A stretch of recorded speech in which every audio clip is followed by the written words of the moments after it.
Displeasure का मतलब दोस्तों बेसिकली क्या होता है कि जब आप किसी चीज़ से डिससेटिस्फाइड हो या आपका कोई डिसअप्रूवल है। फॉर एग्जांपल जैसे कि एक लड़का है, एक लड़की से वो प्रेम बंधन में है, बट उसके जो माता पिता हैं उनको वो रिश्ता पसंद नहीं है।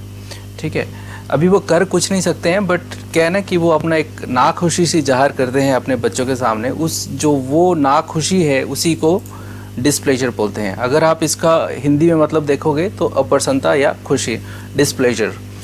ठीक है, ऑफिस में भी ऐसा हो सकता है कि आप कुछ कलेक्टिवली डिसीजन कर रहे हो, आपका कोई टीम मेंबर है और बट आप उससे आपको वो पसंद नहीं आया है और आप कर कुछ सकते नहीं हो, तो आप क्या है कि एक अपनी नाखुशी जाहिर कर सकते हो, उसको डिस्प्लेजर बोलते हैं। ठीक है, चलिए अगला शब्द देखते हैं। तो ये इसके बेसिकली वही है कि डिससेटिस्फैक्शन, डिसअप्रूवल। ठीक है, तो अगर एग्जांपल में आप देखोगे तो उसने लिखा है कि he crossed his arm displaying the displeasure without the face changing. तो उसने ऐसे किया जैसे कर देते ना ऐसे फिल्मों में कि भाई मेरे साथ है तू, नहीं मैं नहीं हूँ, तो दिस इज कॉल्ड डिस्प्लेजर। चलिए अगला शब्द देखते हैं, इंडिग्नेशन। इंडिग्नेशन का मतलब ही लगभग जो डिस्प्लेजर की तरह ही है। अगर आप इसका हिंदी में मतलब देखो तो वही है कि एक किस्म की जो नाराज़गी है या क्रोध है या किसी से रुष्ट होना है, उसको इंडिग्नेशन बोलते हैं। इंडिग्नेशन, कुछ एक्सेंट्स में इसको इंडिग्नेशन बोलते हैं। अगर आप यूके यूएस का एक्सेंट देखोगे तो उसको इंडिग्नेशन बोलते हैं, indignation, right. So depends, again accent part I leave it on you, जैसा भी आपको अच्छा लगे, बट इसको याद कर लीजिएगा, इंडिग्नेशन। तो इसका मतलब भी वही होता है। अगर हम एग्जाम्पल्स की बात एग्जाम्पल की बात करेंगे तो वही है कि एक प्रोटेस्ट हो रहा है या पुलिस बार बार लोगों को डरा रही थी, तो क्या है कि एक अंदर से उनमें एक उन लोगों में एक इंडिग्नेशन पैदा हो जाता है, क्रोध हो जाता है। उससे बाद वो क्या करते हैं कि पुलिस को पीट देते हैं। सो एक एग्जाम्पल की अगर बात करें, so indignation burn within the public and they hit the police cops. So basically जो आप अंदर आपका जो क्रोध है वो फूट पड़ता है, बोलते हैं ना कि क्रोध फूट गया और लोगों ने उसको पीट दिया, दैट इज़ कॉल्ड इंडिग्नेशन। ठीक है, चलिए अगला जो वर्ड है वो भी लगभग इसी कैटेगरी का है। मतलब इसका भी जो शब्द है वो अर्थ है वो इससे मिलता जुलता ही है, रिसेंटमेंट या रिजेंटमेंट बोलते हैं या रिसेंटमेंट बोलते हैं। ठीक है, रिसेंटमेंट का मतलब भी वही होता है, आपकी जो नाराज़गी है या आपका कुछ आक्रोश है किसी के साथ। ठीक है, अगर आप एग्जाम्पल की बात करें तो जैसे फॉर एग्जांपल कि रिसेंटमेंट बेसिकली ये पॉलिटिकल कॉन्टेक्स्ट में भी यूज़ कर सकते हैं, या किसी जो स्टेट्समैन ने कोई स्टेटमेंट दी है और उसकी वजह से जो एक नाराज़गी उत्पन्न होती है उसको भी रिसेंटमेंट बोलते हैं। तो फॉर एग्जांपल एक पॉलिटिशियन ने एक स्पीच दिया और उसकी स्पीच की वजह से पब्लिक में क्या हो गया कि बहुत सारा रिसेंटमेंट हो गया। ठीक है, और लोगों ने उनको अगली बार क्या कि उसको वोट नहीं दिया। ठीक है, resentment is also kind of नाराज़गी। ठीक है दोस्तों, अगला शब्द देखते हैं। अगला जो शब्द है वो है ग्रज। ग्रज से पहले एक छोटा सा एग्जांपल दे देता हूँ। आपको पता होगा कि कई बार गाँव में क्या होता है ना कि कुछ फैमिलीज़ का आपस में बोलचाल नहीं होता है, और जो उनकी अगली जनरेशन आ रही हैं दे इवन डोंट नो कि हम लोग आपस में बात क्यों नहीं करते हैं। कोई पुश्ता नहीं झगड़ा हुआ होगा तो ख़ानदानी जो एक दुश्मनी है उसको, वो भी एक ग्रज का एक रूप होती है। और या फिर आप ऐसा बोल सकते हो कि कोई प्रभाव है किसी के प्रति, या किसी से कोई शिकायत है, उनके बुजुर्गों ने आपके साथ अच्छा नहीं किया था तो आप उनसे बात नहीं करते हो, या एक पुश्तैनी दुश्मनी है, उसको ग्रज बोलते हैं। या बचपन में आपको किसी ने पीट दिया है, तब आप छोटे थे, अगर आप बड़े हो गए हो तो अभी आप उसको पीट सकते हो, मतलब 20 साल के बाद भी आपने एक ग्रज की वजह से उसको पीट दिया, राइट। तो ये दुर्भाव जो दुश्मनी है इसको सभी को ग्रज बोलते हैं। फॉर एग्जाम्पल, यार मेरे को क्या करना है तुमसे, और मैं कोई ग्रज लेके नहीं बैठा हूँ तुम्हारे लिए, ऐसा नॉर्मली कॉन्टेक्स्ट में यूज़ करते हैं। उसके लिए ग्रज कैरी करता है, ठीक है, वो उसमें बहुत ग्रज है, उसके लिए बहुत गुस्सा है, उसके लिए दुर्भाव है। ठीक है, तो इन कॉन्टेक्स्ट में आप लोग यूज़ कर सकते हैं। नेक्स्ट कॉन्टेक्स्ट चल जी, क्या होता है ना दोस्तों, जैसे आप फॉर एग्जांपल अभी आप 40 साल के हो गए हो, राइट। जब आप बचपन की कोई बातें याद करते हो, खुश होते हो या उनमें खो जाते हो, राइट, तो उसको नॉस्टैल्जिया बोलते हैं। फॉर एग्जांपल कि यार मैं अपने कॉलेज डेज़ को लेके बहुत नॉस्टैल्जिक हूँ, ठीक है।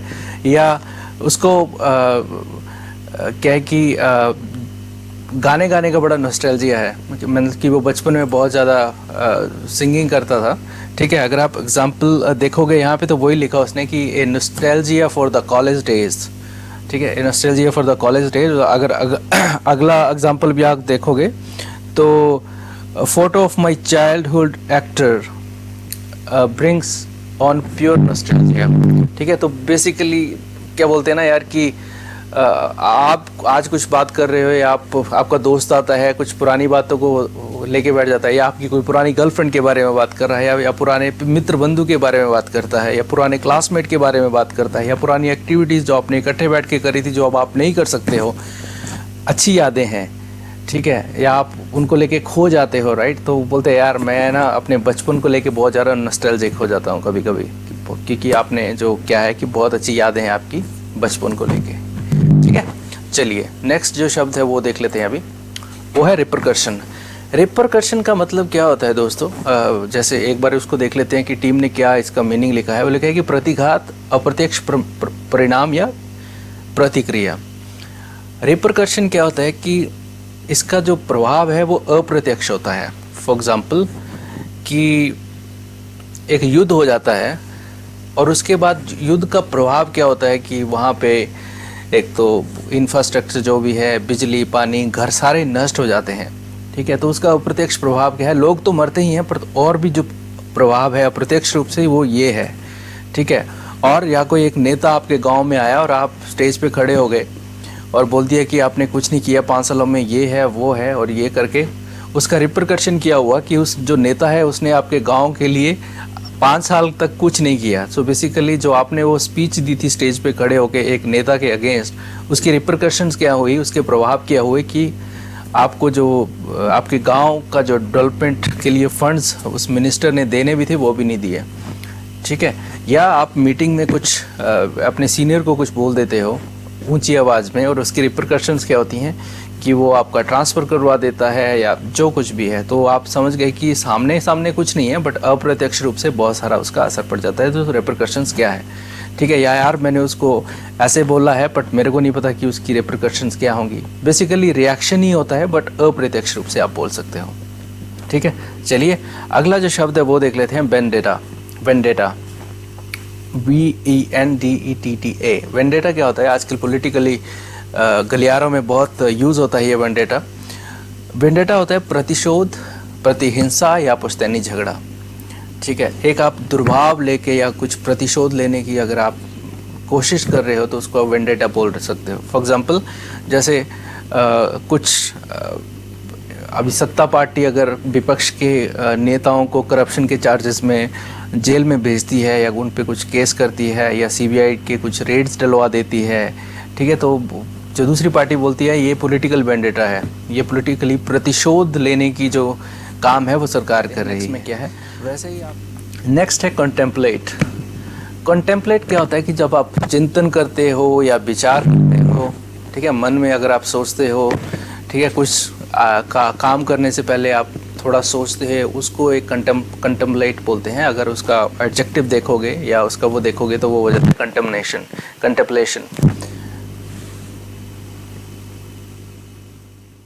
यूज़ करने वाले हैं वो है सूडो। सूडो का मतलब क्या होता है दोस्तों कि झूठा है, या बेसिकली जो झूठा है बट सच्चा बनने की कोशिश करता है उसको सूडो बोलते हैं। अगर इसका आप सेंटेंस देखोगे तो आजकल तो बहुत यूज़ होता है। अगर आप नेशनल कॉन्टेक्स्ट में देखोगे पॉलिटिकल उसमें, जैसे आजकल इंडियन उसमें टीवीज़ पे आप ये शब्द देखते हो, pseudo secular, pseudo democracy, pseudo nationalist, right. तो ये सारे सूडो बेसिकली मतलब दिखाते हो पर तुम हो नहीं, तो बोलते हैं ना यार ये सूडो सेकुलर बनने की कोशिश मत करो, राइट। तो basically you are not but you are trying to show something that is called pseudo.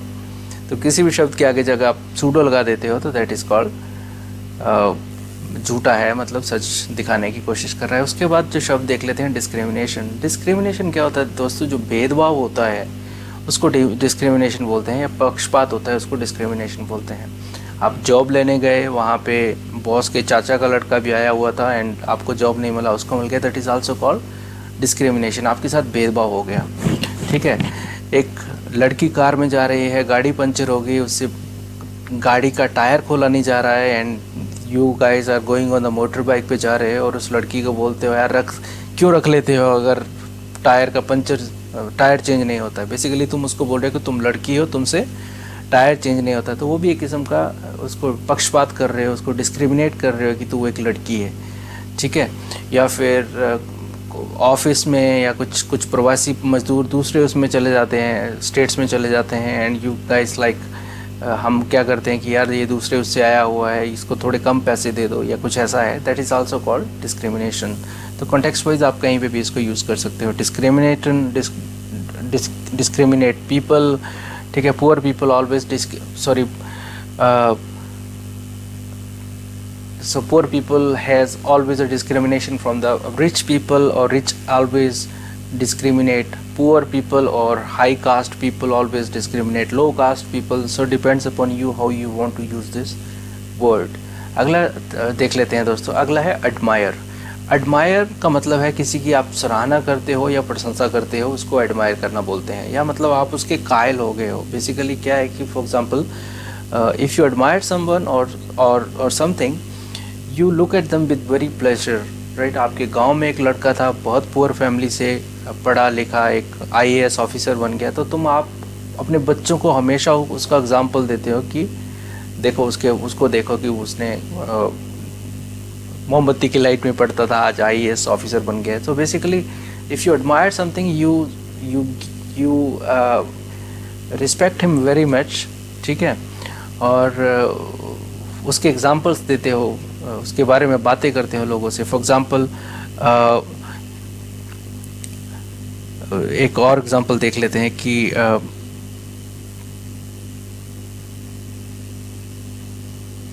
He admire the way she had coped with her life. एक लेडी है, ज़िंदगी में बहुत सारे उतार चढ़ाव देखे हैं, पति का साया नहीं था सिर पर, देन अपने बच्चों को पढ़ाती है, एक अच्छे ऑफिसर्स बना देती है, बहुत स्ट्रगल देखा है लाइफ में उसने। तो सो यू सेड कि यार मैं I admire that lady, right. तो इस कॉन्टेक्स्ट में भी आप एडमायर को यूज़ कर सकते हो। नेक्स्ट देख लेते हैं अस्टॉनिश। अस्टॉनिश क्या होता है कि एक तो सरप्राइज होता है। अस्टॉनिश जो है वो सरप्राइज से थोड़ा सा ऊपर के लेवल का है। फॉर एग्जाम्पल कि एक 50% लेने वाला अगर आप 55% लेके आ गए तो यू आर सरप्राइज्ड, बट एक 50% लेने वाला जब 85% लेके आ गया तो यू आर अस्टॉनिश्ड। तुमने सोचा नहीं था बट उसने आपको चकित कर दिया, दैट इज़ कॉल्ड अस्टॉनिश। या एक सिंगल लेने वाला, जो प्लेयर क्रिकेट की बात कर रहा हूँ, सिंगल लेता था but very fine day what happened कि उसने चौके छक्कों के अलावा बात ही नहीं कर रहा है, एंड यू गेट अस्टॉनिश्ड, ठीक है। तो आप मतलब चकित हो गए हो, उसको आप अस्टॉनिश बोल सकते हो, ठीक है। एग्जाम्पल्स की बात करेंगे तो वही है कि अस्टॉनिशिंग इफेक्ट हो गया, अस्टॉनिशिंग प्रोग्रेस हो गई, आप किसी स्टूडेंट ने अस्टॉनिशिंग परफॉर्मेंस दे दी है। So these are sort of examples. Next अगर देखना है तो वो है कॉन्टेम्पलेट। कॉन्टेम्पलेट क्या होता है दोस्तों की जगह आप एक डिसीजन लेने से पहले चिंतन करते हो या मनन करते हो, बोलते हो सर ये आपका ऑफ़र है, आपको इतनी सैलरी दी जाएगी, आप कब से आएंगे, ज्वाइन करेंगे। तो आप बोलते हैं सर मैं थोड़ा सोच के बताता हूँ। जो सोच के वो बताना है दैट इज़ कॉल्ड कंटेम्पलेशन। आप सोचते हो, मनन करते हो, ठीक है यार यहाँ जॉब करूँगा, सैलरी अच्छी है बट लोकेलिटी अच्छी नहीं है, lot of things you think about, ठीक है। या आपको बच्चों को स्कूल डालना है, किस स्कूल में डालना है, then you do this contemplation a little bit कि यार कौन सा स्कूल अच्छा रहेगा या बुरा रहेगा, या कोई और डिसीजन लेने से पहले जो आप सोचते हो उसको कंटेम्पलेशन बोलते हैं, ठीक है। तो वही है, if you contemplate an action then you think about whatever to do it और नॉट। सो अगर आप किसी चीज़ के बारे में कंटेम्पलेट करते हो तो मतलब आप उसके बारे में सोचते हो कि करना है कि नहीं करना है। बेसिकली कंटेम्पलेट इज़ बेसिकली चिंतन करना या विचार करना। नेक्स्ट वेंडेटा क्या होता है दोस्तों, बेसिकली ये प्रतिशोध लेना होता है वेंडेटा।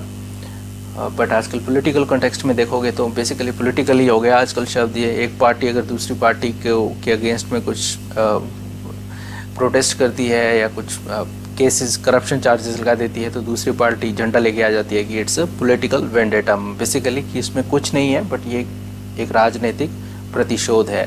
इसके अलावा वेंडेटा मतलब कि एक एग्जांपल बोल सकते हो कि यार उसने उसको क्यों पीटा, तो आप बोले यार मेरे को भी नहीं पता, बट तीसरा बंदा आके बताता है यार उसने उसको इसलिए पीटा कि he had vendetta about for him from last 20 years. तो उसने किसी बात को लेके उसको उससे प्रतिशोध लेना था, तो उसने आज वो जो वेंडेटा है अपना वो पूरा कर दिया।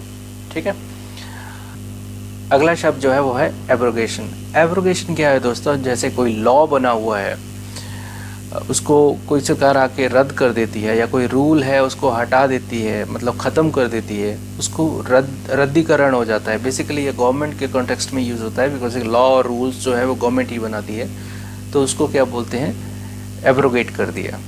अभी आपको अगर आप ये फॉलो करते हैं न्यूज़, तो जम्मू कश्मीर में एक आर्टिकल 370 होता था। तो जब ये मोदी गवर्नमेंट आई तो इन्होंने अगस्त में 2019 या 2020 में 2019 मोस्टली में क्या किया कि वो जो रूल था, जो एक लॉ था 370, उसको एब्रोगेट कर दिया। ठीक है, उसको रद्दीकरण कर दिया उसका। ठीक है, उसके अलावा भी कोई अगर कोई रूल कैंसिल हो जाता है या वो है, तो आप बोल सकते हो कि that rule has been abrogated.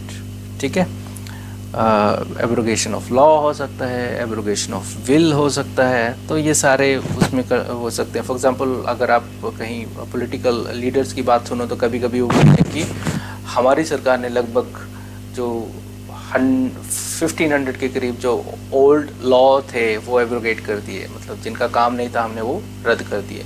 So that is one thing of castigation, sorry abrogation.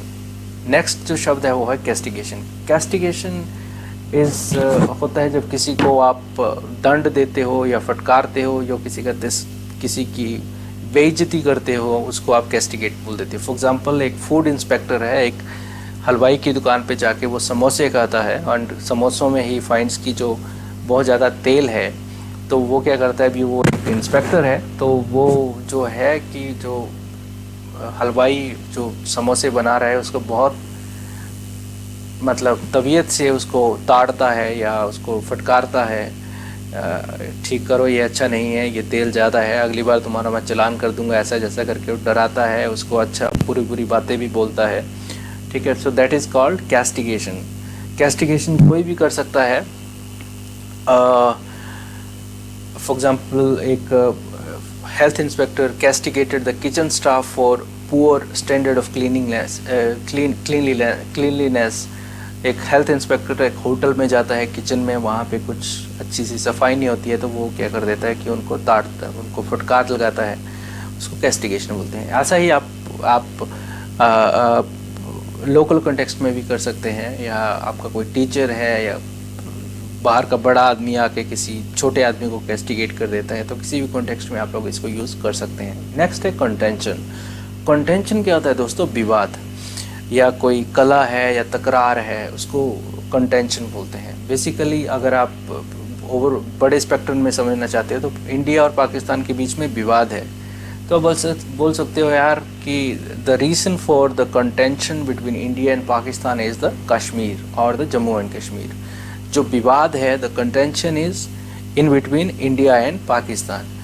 या फिर कई बार क्या होता है कि एक आपका बॉस आता है, यार तू अपने उस बंदे से बात नहीं करता है, बट हम लोग साथ में काम नहीं करेंगे तो कैसे चलेगा। तो बॉस बोलता है, यार आई डोंट नो तुम दोनों के बीच में क्या कंटेंशन है, बट द पॉइंट इज़ कि इकट्ठे मिलके काम करो। That is another example of the contention. थोड़ा यहाँ पे देख लेते हैं कि उसने क्या लिखा है। तो इसकी डेफिनेशन अगर आप देखते हो तो ही सेज कि the disagreement that results from opposing argument, that is called contention. ठीक है, a particular source of contention is planned to privatize state-run companies. So basically कहीं पे भी जो विवाद हो रहा है उसको आप contention बोल सकते हो। ठीक है, उसके बाद क्वेश्चन आता है यूटोपिया। बहुत इम्पोर्टेंट क्वेश्चन है, आपकी तर्कश में ही अगर बाण आ गया ना तो क्या बात है। यूटोपिया क्या होता है कि एक आइडियल कंडीशन है, एक सोसाइटी है या इन्वायरमेंट है जिसमें सब कुछ ठीक ही ठीक है। समझ रहे हो, अगर आप डेफिनेशन है उससे और ज़्यादा अच्छे से समझ आएगा। Utopia, a perfect society in which people work well with each other and happy. मतलब अच्छे से लोग काम कर रहे हैं और सारे खुश हैं, मतलब सब कुछ ठीक ठीक है, दैट इज़ यूटोपिया। ठीक है। तो एक बॉस है यार, मैं ऑफिस में कोई एम्प्लॉयज़ के लिए यूटोपिया बना देना चाहता हूँ कि जहाँ पे सारे एम्प्लॉयज़ खुश हो। ठीक है। या यार working in that office was utopia for me. या आप बोल सकते हो कि none of the country can be utopia for human being because there are different contentions, बहुत सारे विवाद हैं या कुछ ऐसा है। ठीक है। तो यूटोपिया मतलब एक आइडियल कंडीशन, सब कुछ ठीक ठीक है, यूटोपिया। आप बोल सकते हो यार that was a utopia for me actually when I was working in that and that company.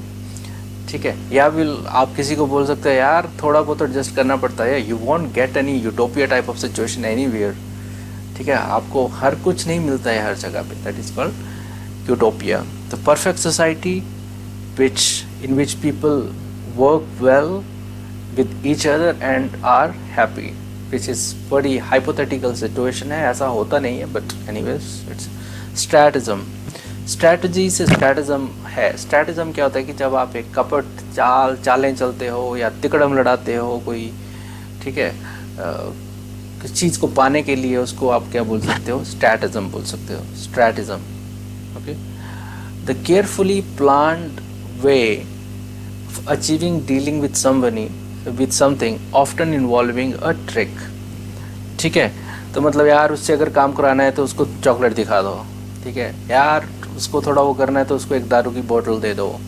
यार वो ऐसे काम नहीं करेगा, उसके चाचा को बोलो। So these all things are called stratagem. ऐसा ही अगर बड़े लेवल पे बोलोगे तो यार पाकिस्तान से बात नहीं करनी है, ठीक है, ये सऊदी अरब को बोलो, वो पाकिस्तान से बात करेगा, और अदर एग्जाम्पल्स। तो मैं आपको थोड़ा वही बता रहा हूँ कि स्ट्रैटिज्म इज की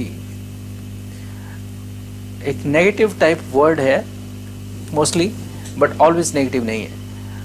तो आप बॉस को बोल सकते हो, दुखी हो गए यार साला बॉस यहाँ से चाल चलता है, वहाँ से इसको बोल के वो करता है, तो सर यार देखो, I don't like this stratagem, you have any issues talk to me directly. ठीक है। ये चाल नहीं चल रहे हो, तिकड़म लड़ा रहे हो, I don't like it. So that is something you can always say, not boss but किसी के साथ भी अगर ऐसी सिचुएशन है तो you can, they can use that word also. Assiduously is the next word. Basically परिश्रम, जो बंदा बहुत ज़्यादा परिश्रम करता है, हार्ड वर्क है, उसी को थोड़ा एक उसमें रखने के लिए इसको अगला ये वर्ड है एसिडुअसली। एसिडुअसली कि अगर आप देखोगे तो in a way that involves great care and attention to detail. एक बंदा है बहुत लगन से काम करता है, ठीक है, और बड़ी डिटेल से काम करता है, ईमानदारी से काम करता है, तो वो उसको एसिडुअसली बोल सकते हैं, right. She assiduously work her way throughout the ranks, मतलब हर पोजीशन पे उसने बड़े परिश्रम से काम किया है, assiduously. So he is very assiduous person, right. सो बहुत अगर कोई किसी को एसिडुअस बोल रहे हो या कोई एसिडुअसली काम कर रहा है तो मीन्स कि वो बहुत ही परिश्रम से काम कर रहा है। डेजोलेट वही है जैसे आप देख रहे हो कि अकेला, सुनसान, वीरान, उजाड़, राइट। तो इसको किस उसमें कॉन्टेक्स्ट में यूज़ कर सकते हो कि जब फॉर एग्जांपल एक फिर बोलोगे यार ऐसे बोल रहा है, चलो एग्जांपल है, दो प्रेम पंछी थे, उसको वो छोड़ के चली गई या उनको वो छोड़ के चला गया, तो क्या हो गया कि वो वीरान हो गए। सो ही और she become desolate without him और हर।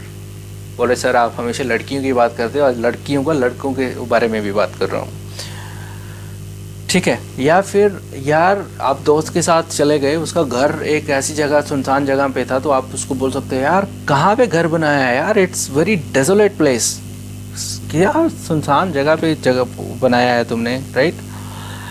एंड जब ये एग्जांपल इसने बुक से दिया है एक्चुअली, बट जब कमला नेहरू जी की आगे देख लेते हैं,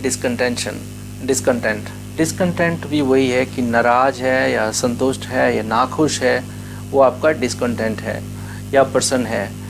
वही है कि आप स्पीच दे रहे हो एंड या मतलब ईयरली बोनस मिलता है कंपनीज में, तो एक मीटिंग हो रही है एंड इस बार जो बोनस है उसका अनाउंसमेंट नहीं हुआ, तो you can see a lot of discontent faces in the meeting room. ठीक है, तो आप बहुत सारे नाखुश जो चेहरे थे उनको मीटिंग में देख सकते हो क्योंकि बोनस नहीं मिला। ठीक है, या किसी को एक प्रमोशन मिला है and he was not happy with that, so he was discontented with his position. तो मतलब यार मैं कहाँ पे ये जॉब कर रहा हूँ, इससे मैं कुछ ज़्यादा बड़ा कर सकता हूँ, that is he is discontented कर सकते हैं। उसके बाद है इंक्विजिटिव। इंक्विजिटिव क्या होता है कि कुछ बच्चे होते हैं ना, यार मम्मा ये क्या है, पापा ये क्या है, सूरज गर्म क्यों है, चांद गोल क्यों है, चांद रात को क्यों निकलता है। जो जिज्ञासु होते हैं उनको इंक्विजिटिव बोलते हैं। समटाइम्स जो इंक्विजिटिव लोगों को एक लेवल तक इतने क्वेश्चन पूछ लेते हैं कि लोग चिढ़ भी जाते हैं। Inquisitive basically wanting to discover as much as you can about the things, sometimes in a way to annoy the people। मतलब आप ज़्यादा से ज़्यादा जानना चाहते हो but sometimes it annoys the people, मतलब कभी कभी ये लोगों को चिढ़ा भी देता है। वही है जैसे an inquisitive child or an inquisitive mind, or she could see inquisitive faces looking out from the window next door। ठीक है, उसके बाद जो शब्द आता है वो है स्पेंडुअस। स्पेंडुअस आजकल रियलिटी शोज़ में बड़ा आता है। ठीक है, जो गाने गाते हैं बच्चे, पता नहीं क्या क्या आजकल तो बहुत से आते हैं। स्पेंडुअस, ओह दैट वाज स्पेंडुअस, ऐसे बोलती है ना एक मोटी सी जज है, नाम मैं लूँगा नहीं, पता है। आश्चर्यजनक, विलक्षण या विस्मयकारी, इसको स्पेंडुअस बोलते हैं। ठीक है, a very surprising, usually in pleasing way, especially by large in amount or size। स्पेंडुअस, अगर कोई बहुत चीज़ बड़ी है उसको भी आप एक स्पेंडुअस बोल सकते हो, या आपको बहुत ज़्यादा आश्चर्यजनक है उसको भी आप स्पेंडुअस बोल सकते हो। एक बच्चे ने गाना गाया एंड डांस किया तो बहुत विस्मयकारी था, तो तभी वो जज बोलती है ना इट वाज स्पेंडुअस। ठीक है, बड़ा है तो भी स्पेंडुअस है। He won the lottery of $5 million, that is स्पेंडुअस। ठीक है, चलिए उसके बाद है कन्विक्शन। इस शब्द को समझने के लिए बहुत थोड़ा दिमाग लड़ाना पड़ेगा। कन्विक्शन एक तो होता है कि किसी को जब सज़ा मिल गई है या दोष सिद्धि हो गई है, कन्विक्ट हो गया है, तो उसको भी कन्विक्शन बोल देते हैं। ठीक है, या कन्विक्शन एक आस्था भी होती है, आस्था को भी कन्विक्शन बोलते हैं, और या एक जो एक धारणा है उसको भी कन्विक्शन बोलते हैं। ठीक है, तो इसको यूज़ करने से पहले ना थोड़ा उससे देख लेना, बहुत ही वो है। So the fact of officially being found guilty of a particular crime is convicted. ठीक है, तो जैसे कि he was convicted in the murder charges. ठीक है, और या मेरी आस्था ये है, आस्था की बात करें या प्रेरणा की, my conviction is that he will win the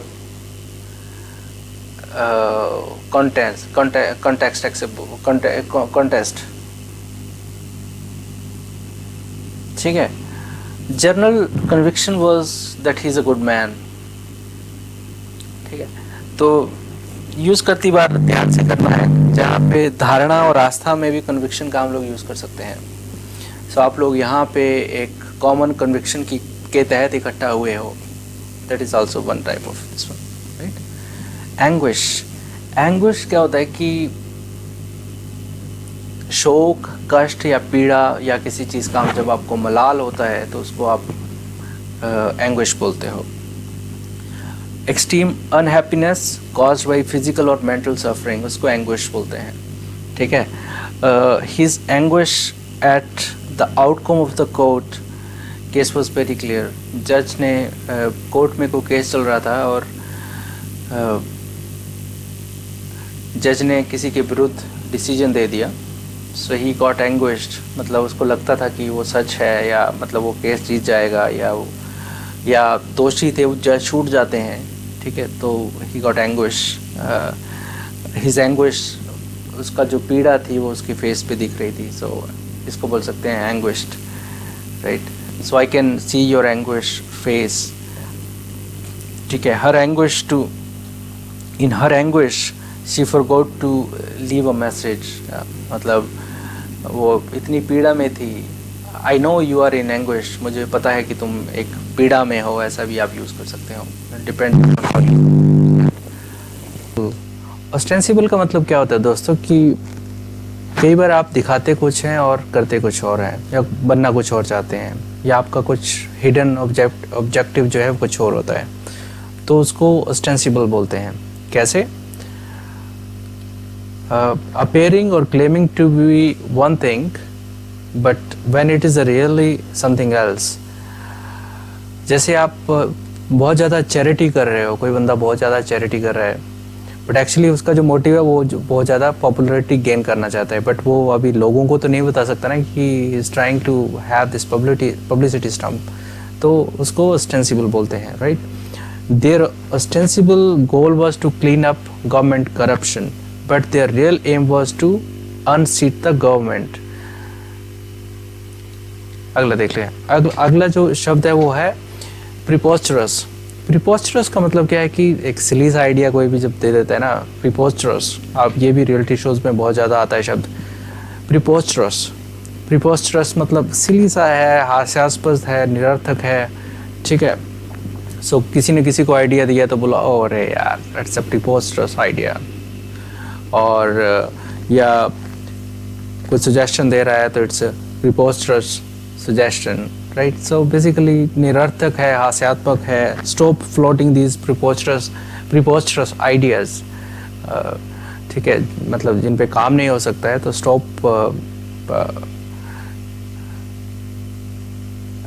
floating these ideas, ठीक है।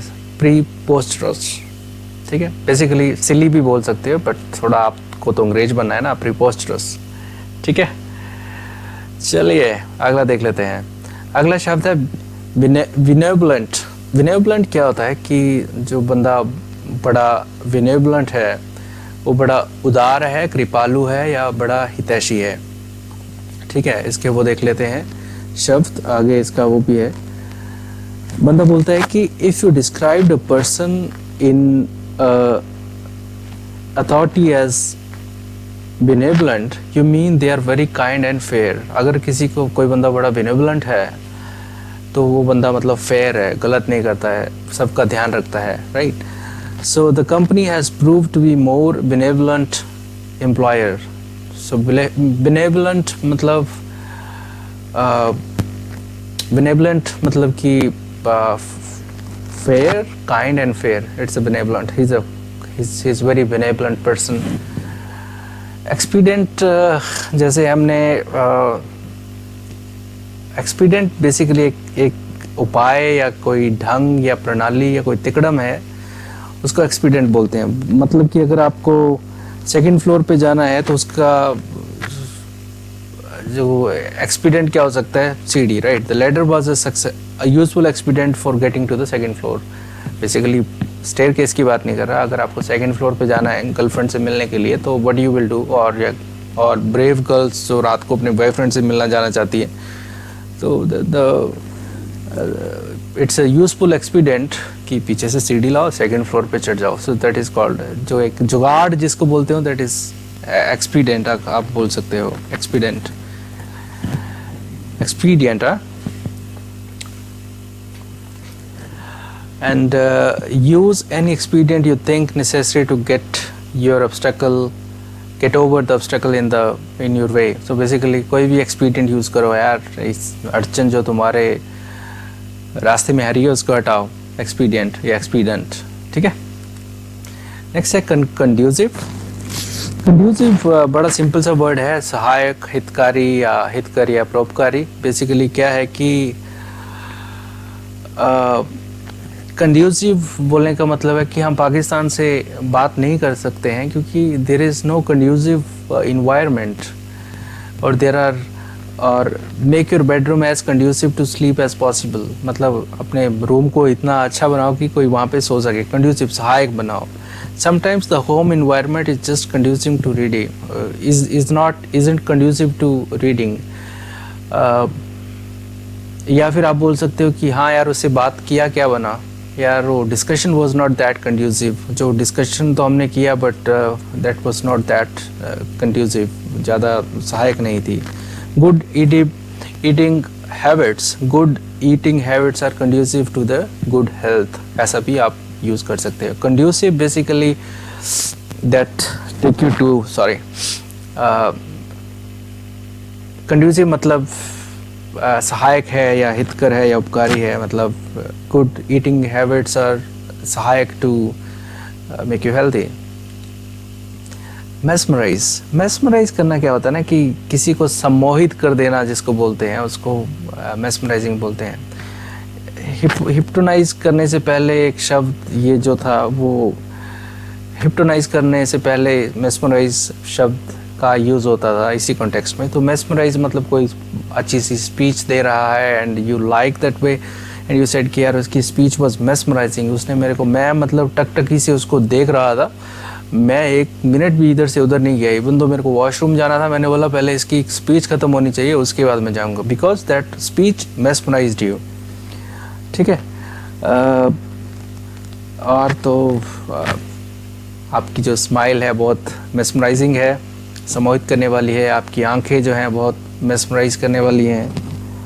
द वे शी वॉक्स और the way he ride on the motor bike, it's mesmerising. So basically प्रेमी पंछी के लिए बहुत अच्छा शब्द है मैस्मराइज, याद कर लो, काम आएगा. चलिए, सभी के लिए अच्छा है. प्रेमी पंछियों को तो ऐसे मैं टांग खींचता रहता हूँ. अमेनेबल क्या होता है, एमेनेबल और अमेनेबल क्या होता है कि जो जिम्मेवार है, अधीन है या विनम्र है.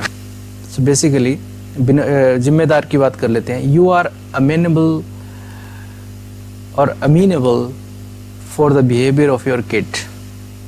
ठीक है, एक तो कंटेक्स्ट में ये हो गया. और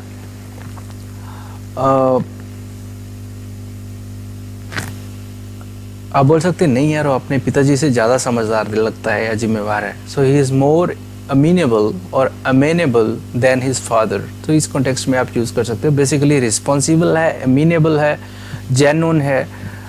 ठीक है. उसके बाद आता है पर्डिशन, PERDITION, पर्डिशन. पर्डिशन बेसिकली जो विनाश, तबाही या बर्बादी है उसको पर्डिशन बोलते हैं. If you say that somebody is on the road to perdition, you mean that their behavior is likely to lead them to a failure or disaster. तो आप किसी को बोल सकते हैं ना यार क्या कर रहा है, यू आर लीडिंग टू पर्डिशन. पर्डिशन मतलब यार तू अपने आप को ख़त्म करने की ओर क्यों जा रहा है. सो बेसिकली यार ये डिसीजन आपने क्यों लिया. पर्डिशन बेसिकली इट्स विनाश. अपने दोस्त को बोल रहे हो यार वहाँ पे पैसा इन्वेस्ट क्यों कर रहा है, you are leading to the perdition, आप विनाश की ओर बढ़ रहे हो. राइट.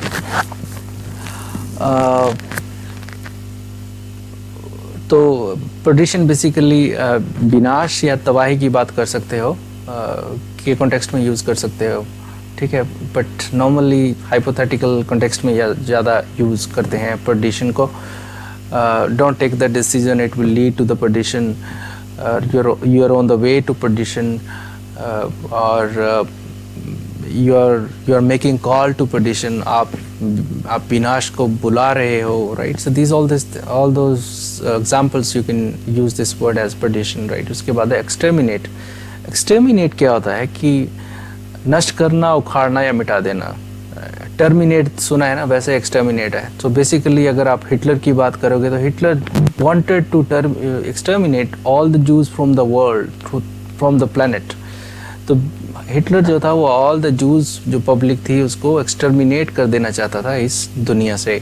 एक्सटर्मिनेट बेसिकली उखाड़ के फेंकना या मिटा देना, समथिंग लाइक दैट. राइट. टेनिशियस क्या होता है, जो काफ़ी अटल है या कठोर है या सख्त है. टेनिशियस टीचर हो सकता है, टेनिशियस इंटरव्यूअर हो सकता है जो आपका इंटरव्यू ले रहा है, दैट कैन बी कठोर सख्त क्वेश्चंस पूछ सकता है, that can be tenacious. Human character की बात है, basically tenacious is a human character.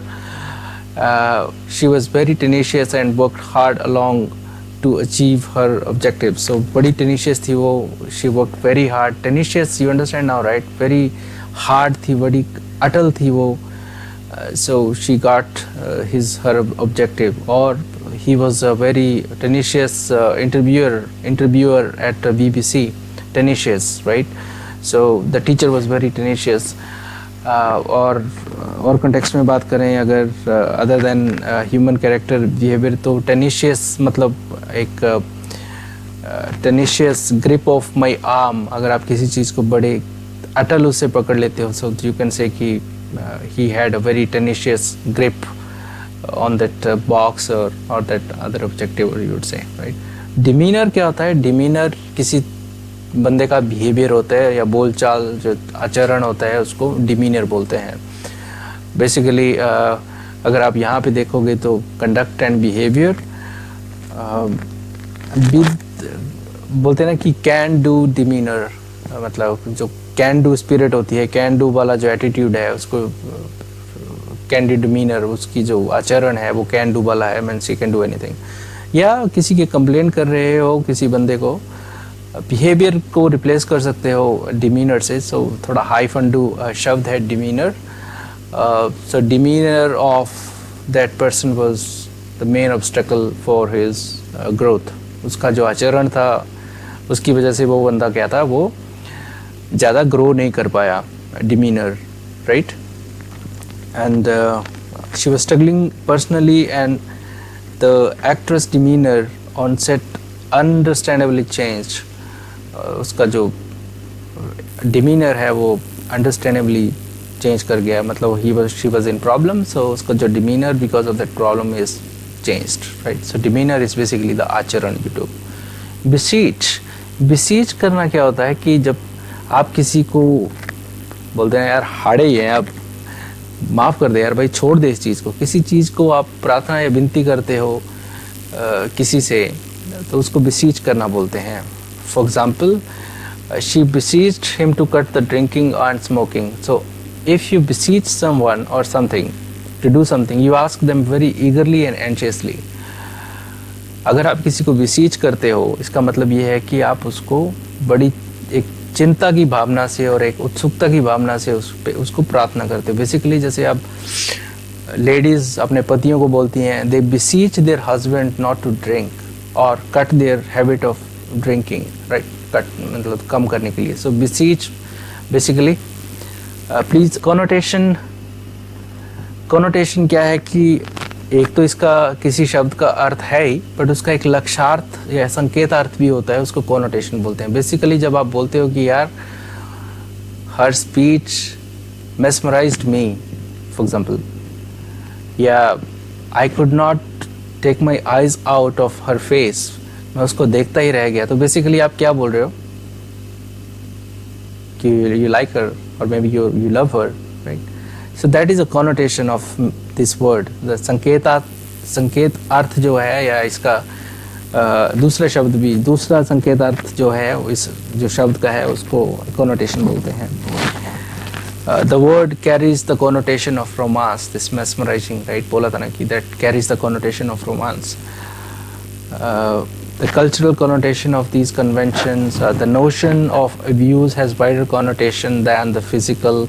Hat word has strong sexual connotations. So, connotation basically इसका लक्ष्यार्थ। हैपहज़ार्ड क्या होता है कि एक मूवी है तनु वेड्स मनु, उसमें वो कंगना जी बोलती है ना उनको, माधवन जी को, कि अरे इसको देखिए कहीं से भी बढ़ रहा है अदरक की तरह, राइट? बेढंगे ढंग से बढ़ रहा है। सो बेसिकली वो हैपहज़ार्ड, ही इज ग्रोइंग द हैपहज़ार्ड वे, बेतरकीब, अव्यवस्थित, बेढंग, कर्म रहित, राइट? जैसे आप बोल सकते हो कि यार ये जो शहर है ना, ये हैपहज़ार्ड तरीके से बढ़ रहा है, यहाँ को वहाँ को कम बढ़ रहा है, वो कुछ सिस्टमेटिकली कुछ नहीं हो रहा है, दैट इज़। और आई हैड दिस हैपहज़ार्ड ब्रेकफास्ट, अव्यवस्थित, बेढंगा सा जो मैंने ब्रेकफास्ट कर लिया, राइट? बेतरकीब, अव्यवस्थित, विद नो पर्टिकुलर ऑर्डर और plan, not organised well, right? So the town has grown in somewhat haphazard way, or in the early years training was haphazard. तो पहले जो trainings होती थी वो systematically नहीं होती थी, ठीक है. उसके बाद आता है ardently. Ardently क्या होता है कि उत्साह से, प्रबल रूप से, गर्मी, जोशीला रूप से, ठीक है, उत्साह से, right? It's very in a very enthusiastic way because you have strong feeling about somebody or something. ठीक है, तो जो गर्म जोशी है उसको आर्डेंटली बोलते हैं कि मैं उसके घर पे गया, ही वेलकम्ड मी आर्डेंटली, गर्म जोशी से मेरा स्वागत किया. या an ardent opponent of the Vietnam war, he's been one of the most ardent supporter of the administration policy. ठीक है, so basically गर्म जोशी से या एक आर्डेंट जो सपोर्टर है वो आपका एक जोशीला पॉलिटिकल पार्टी का एक कार्यकर्ता भी, उसको भी आर्डेंट बोल सकते हो. But he does the things very ardently, right? So जोशीला हमेशा एनर्जी से भरा हुआ, उत्साह से, दैट्स आर्डेंटली. अनडेटेड मतलब अडिग रहना, कितनी भी मुश्किलें आए तुम अडिग रहना. So remain undaunted, right? Examples, he faced the opposition undeterred. उसने जितना भी विरोध था वो अडिग होके सह लिया. मतलब you remain undeterred, things will fall in place. अब तुम अपने छोटे बंदे को बता रहे हो, सबऑर्डिनेट को, कि you remain undeterred. ठीक है, सारी चीज़ें ठीक हो जाएंगी. undeterred मतलब तुम अडिग रहना, तुम बस अपना स्टैंड मत चेंज करना. अडिग, you remain undeterred, things will fall in the place. ठीक है, समझ गया? अनडेटेड. नेक्स्ट देख लेते हैं, shrewd. I love this word. Shrewd क्या होता है कि श्रूड बंदा है, मतलब जो बाल की खाल निकाल लेता है, तेज है, कुशल, समझदार है और चतुर है. किसी बंदे को तुम ऐसे गोली दे रहे हो, सर वो चांद पे ना जहाज आते हैं. श्रूड किड की चांद पे जहाज कहाँ जाते हैं, राइट? तो जो तेज है बेसिकली श्रूड बिजनेसमैन, या एक श्रूड बिजनेसमैन अगर किसी कॉन्टेक्स्ट में यूज़ कर ले हो तो मतलब कि वो बहुत चतुर है, बहुत कुशल, तेज, प्रबल, जो भी है वो एक he knows everything of his business, right? बहुत वो है. And he also looks a shrewd investment. Shrewd basically जहाँ पे श्रूड यूज़ हो रहा है ना, वो मीन्स कि वो दिमागी है, या दिमागी तो नहीं बोल सकते, बट समझदारी से लिया हुआ डिसीजन है, या बंदा श्रूड है तो ही इज़ वेरी समझदार है, ऐसा बोल सकते हो. So he is shrewd enough to understand the lie we are spreading. He's shrewd enough to understand what's going on. He's shrewd to understand what she is going to do. He's shrewd enough to understand her business. Kind of, you can use any words. Scrunch तो वही है, चबाना, कुचलना या कुछ भी है, ज़्यादा important शब्द नहीं है. But if something scrunches, it makes a loud sound as it pressed or crushed, or as it is pressed or crushed something else. ठीक है, मतलब basically the sand on the floor was scrunched under our feet. और emasculate, I love this word. emasculate होता है प्रभावहीन या शक्तिहीन करना. ठीक है, to make somebody something less powerful or less effective. Basically politics में क्या होता है ना कि एक बंदा दूसरे को कमज़ोर करने की कोशिश करता है. That is what this word means, emasculate. So I feel emasculated in his presence. और her company tried to emasculate the unions. मतलब अपने दुश्मन को कमज़ोर जो करते हो ना, उसको दुश्मन नहीं, बट किसी को जब आप दुर्बल करने की इच्छा रखते हो या क्रिया करते हो तो उसको इमैस्कुलेट बोलते हैं.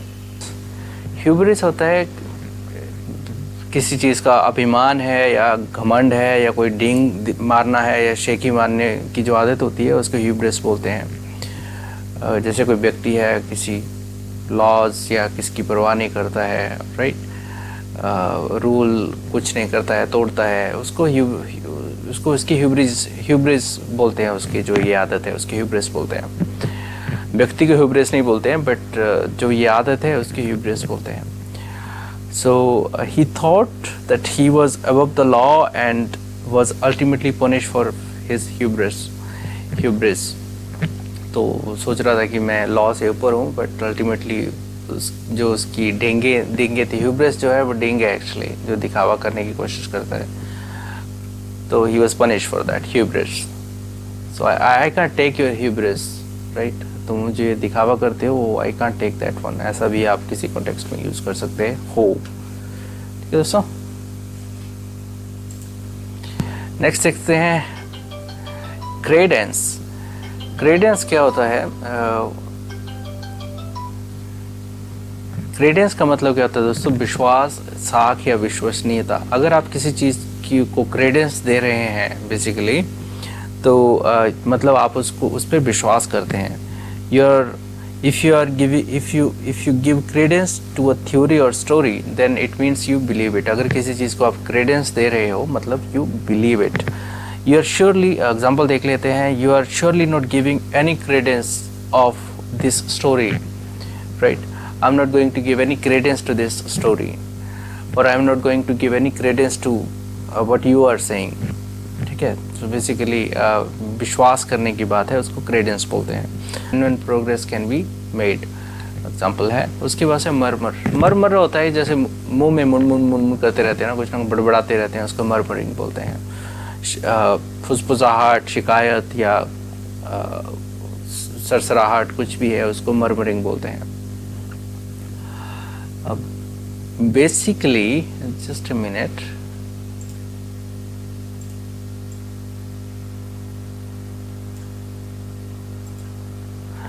ओके, सो मर्मरिंग जो नींद में कई बार बंदे बड़बड़ाते हैं या कुछ भी है, उसको मर्मरिंग बोलते हैं। एंड और क्या बोल सकते हैं, जैसे कोई किसी ने मीटिंग में डिसीजन हुआ है एंड आप किसी के कान में उसकी शिकायत कर रहे हो, that is also murmuring, right? So इसका अगर हम लोग सेंटेंस देखना है आगे, तो ऐसे कर सकते हैं कि he murmured something in the sleep.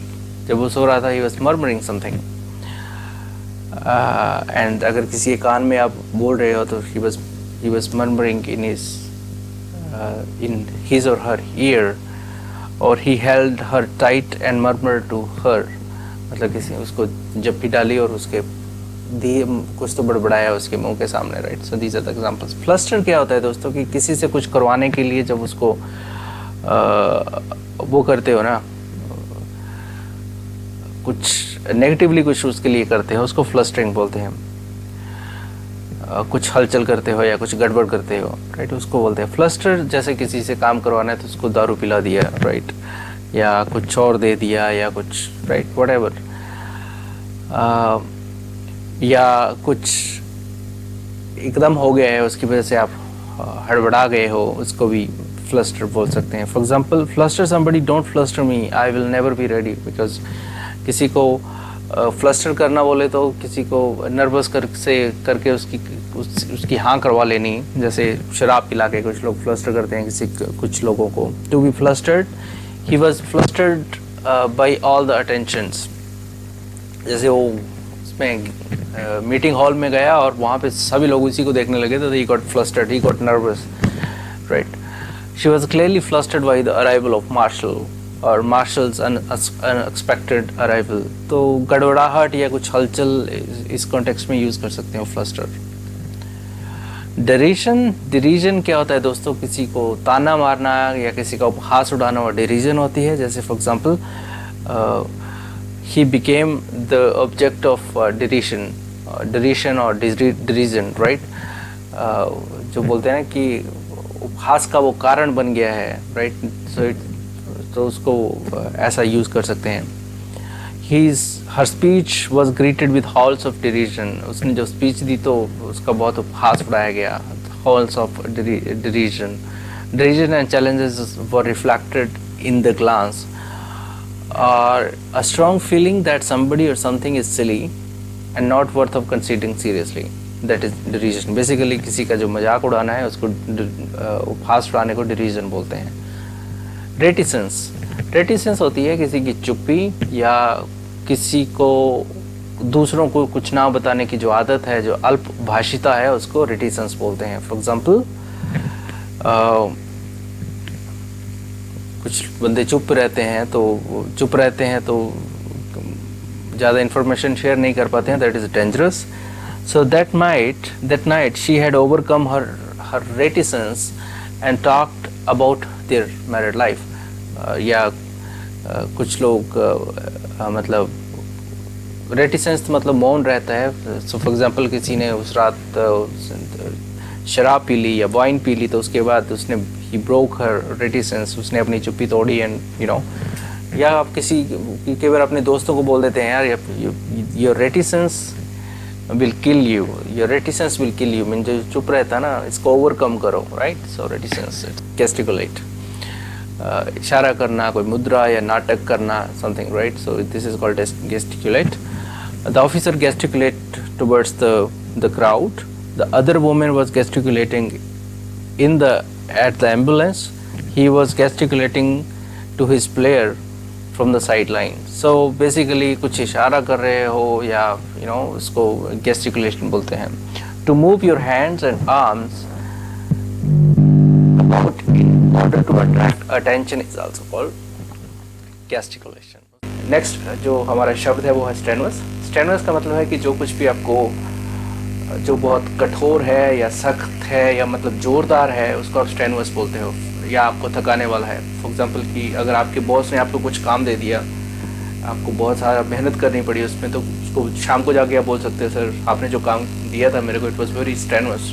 या कोई एक आदमी है बहुत ही एक सख्त है या एक बहुत ही वीर टाइप योद्धा है, फॉर एग्जांपल एक फौजी है, वो हिल क्लाइंबिंग करता है, यहाँ वहाँ पे बहुत सारे मिशंस पे चला जाता है, थकता नहीं है, तो उसको भी हम लोग स्ट्रेनुअस के कॉन्टेक्स्ट में यूज़ कर सकते हैं। ठीक है, एग्जांपल्स की अगर बात करनी हो तो स्ट्रेनुअस क्लाइंब, एक थका देने वाली चढ़ाई, या फिर स्ट्रेनुअस आफ्टरनून ऑफ हंटिंग, मतलब पूरी दोपहर आप लोग हंट करते रहे, तो दैट वाज स्ट्रेनुअस, जो आपको थका दिया। डिलैपिडेट का मतलब क्या होता है दोस्तों कि डिलैपिडेट का अगर आप मतलब होता है किसी को नष्ट करना, नाश करना, या कोई चीज़ खुद ब खुद नष्ट हो जाए या उसका क्षय हो जाए। फॉर एग्जांपल इसको हम लोग यूज़ करते हैं बिल्डिंग के कॉन्टेक्स्ट में, जब पुरानी बिल्डिंगें उन पे जब हम केयर नहीं करते हैं और खंडरों में तब्दील हो जाती हैं, तो उनको बोल देते हैं हम कि डिलैपिडेटेड बिल्डिंग्स। और अगर एक दूसरे कॉन्टेक्स्ट में भी डिलैपिडेट को यूज़ करते हैं कि उसने उसको डिलैपिडेट कर दिया, means that person dilapidated him, और political party X has dilapidated the political party Y, right? किसी की शक्ति को कम करना भी उसको एक dilapidation बोल सकते हैं।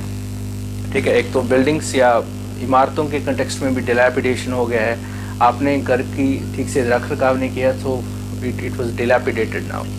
ओके, किसी भी कॉन्टेक्स्ट में कर सकते हो। Your image got dilapidated because तुमने कभी कोशिश ही नहीं किया कि अपनी इमेज सुधार सको, या कुछ ऐसा भी है, राइट। तो किसी भी कॉन्टेक्स्ट में feel free to use.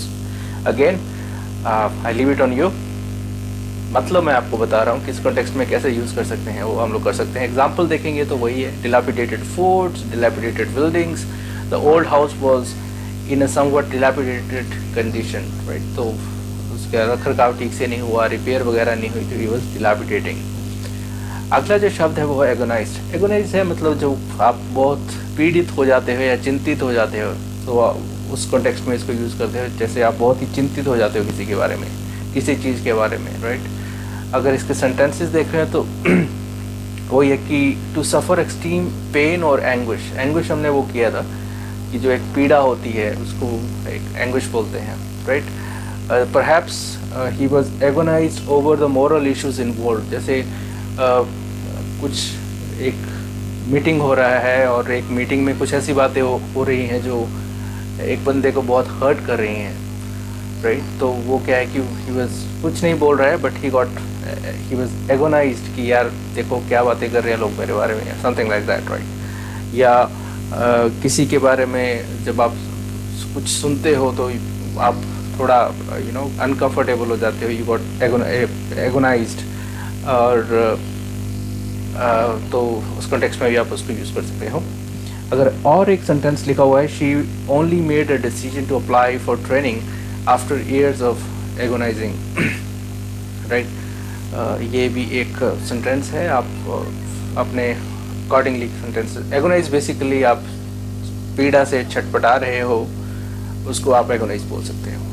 Next जो है मंडेन, MUNDANE। मंडेन का मतलब है, देखो बहुत ही सिंपल शब्द है और बहुत ही कॉम्प्लिकेटेड करके लिखा हुआ है, राइट? मंडेन क्या होता है कि जो आपकी दिनचर्या के काम है, जिसका खास आपका महत्व है नहीं। ऑफिस जाते हो, कॉफ़ी डिस्पेंसर के पास जाके कॉफ़ी पीते हो, फिर कंप्यूटर ऑन करते हो, ये करते हो, वो करते हो, मतलब थिंग्स जो ज़्यादा मायने रखती नहीं हैं, जिन जो मतलब काउंट नहीं होती हैं। सो ऐसा बोल सकते हैं कि मंडेन अफेयर्स, जो काम है मतलब करने ही है यार, मतलब करने ही पड़ने हैं, होते ही हैं, राइट? सो मंडेन थिंग्स, जैसे आप उठते हो, ब्रश करते हो, नहाते हो, सूट डालते हो, these are mundane thing, means कोई इनकी ओर ध्यान नहीं देता है। एग्जाम्पल्स देख लेते हैं। Reality of life, do the even mundane task। के लिए गया और उसको पूछता है, सर मेरे को जॉब दे दो। यार जॉब तो नहीं है मेरे पास, मैंने इंजीनियरिंग करी हुई है। Sir okay, I am willing to do the mundane task, जो सर फालतू के छोटे मोटे काम करने के लिए भी मैं तैयार हूँ। मंडेन मतलब झाड़ू देना, पोछा देना, जो काम मतलब जो ज़्यादा महत्ता रखते नहीं है, they are mundane task. Mundane के बाद है इनक्रेडुलस। इनक्रेडुलस क्या होता है कि इनक्रेडुलस होता है शक्की या संदेह जो करने वाला आदमी होता है, उसको इनक्रेडुलस बोलते हैं, ठीक है? फॉर एग्जांपल जैसे आपने किसी को बोला कि यार ठीक है यार मेरे पास 5 लाख रुपए हैं, तो ही सेड अच्छा, ही रिप्लाइड इन इनक्रेडुलस वे।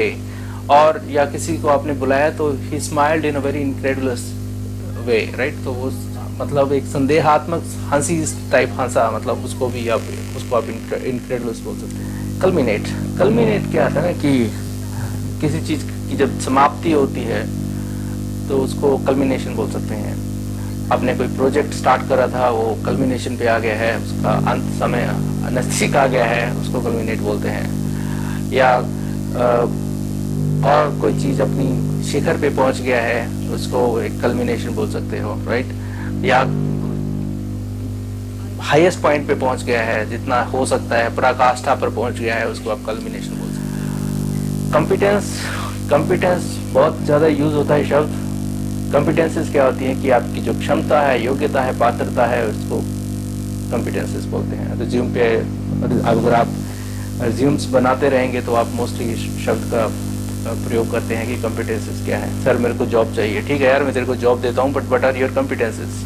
आपकी जो कॉम्पिटेंसेस हैं वो क्या है? तो कॉम्पिटेंसेस इज बेसिकली द पात्रता है, या आपकी योग्यता क्या है, या आप क्या कर सकते हो, स्किल सेट क्या है आपका। सो जो ये सारी चीज़ें हैं, these are the competencies. Definition देख लेते हैं एक बार, जो हमारी टीम ने यहाँ पे लिखा हुआ है। I got a very big team of 1 person. क्षमता, गुण, योग्यता, पात्रता, सामर्थ्य या संपन्नता। 2 people actually, not 1 person. I got a team of 2 people. Okay.